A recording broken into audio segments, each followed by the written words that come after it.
బయటికి అది ల్యాబ్, లోపల డ్రగ్స్ డెన్. ఎస్, ఇన్నాళ్ళు డ్రగ్స్ మాత్రమే పట్టుబడ్డాయి. కానీ ఇప్పుడు ఏకంగా డ్రగ్స్ సామ్రాజ్యమే వెలుగు చూసింది. ఇది ఎక్కడో కాదు, మన హైదరాబాద్ అడ్డాగా సాగుతున్న డ్రగ్స్ ప్రాసెస్. మహారాష్ట్రలో ఒక చిన్న క్లూతో మొదలైన వేట హైదరాబాద్ లో భారీ డ్రగ్స్ ఫ్యాక్టరీ బండారాన్ని బట్టబయలు చేస్తుంది. నాళ్ళు డ్రగ్స్ అంటే గోవా బీచుల్లో, పార్టీల్లో, పబ్బుల్లో లేదంటే విదేశాల నుంచి అక్రమంగా వచ్చే సరుకు. కానీ ఇప్పుడు ట్రెండ్ మారింది, దందా స్టైలు మార్చారు. డ్రగ్స్ మాఫియా కొత్త రూట్ పట్టింది. నేరుగా మన హైదరాబాద్ లోనే ఫ్యాక్టరీ పెట్టి డ్రగ్స్ తయారు చేస్తున్నారు. మహారాష్ట్ర పోలీసుల బిగ్ ఆపరేషన్ లో ఈ డ్రగ్స్ డెన్ బయటపడింది. హైదరాబాద్ లో భారీ డ్రగ్స్ తయారీ సిండికేట్ ను మహారాష్ట్ర మిరా భయాందర్ పోలీసులు ఛేదించారు. 32,000 లీటర్ల రా మెటీరియల్స్ స్వాధీనం చేసుకున్నారు. ఆపరేషన్ లో మొత్తం 13 మందిని ఇప్పటి వరకు పోలీసులు అరెస్ట్ చేశారు.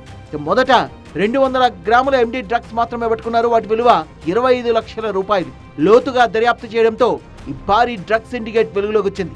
మహారాష్ట్రకు చెందిన మిరా భయాందర్ పోలీసులు కొన్నాళ్లుగా డ్రగ్స్ ముఠాపై నిఘా పెట్టారు.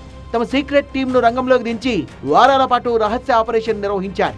ముఠా మూలాలు హైదరాబాద్ లోని చల్లపల్లిలో ఉన్నట్లు పక్కా సమాచారం అందుకున్న పోలీసులు స్థానిక ఫ్యాక్టరీపై మెరుపు దాడి చేశారు.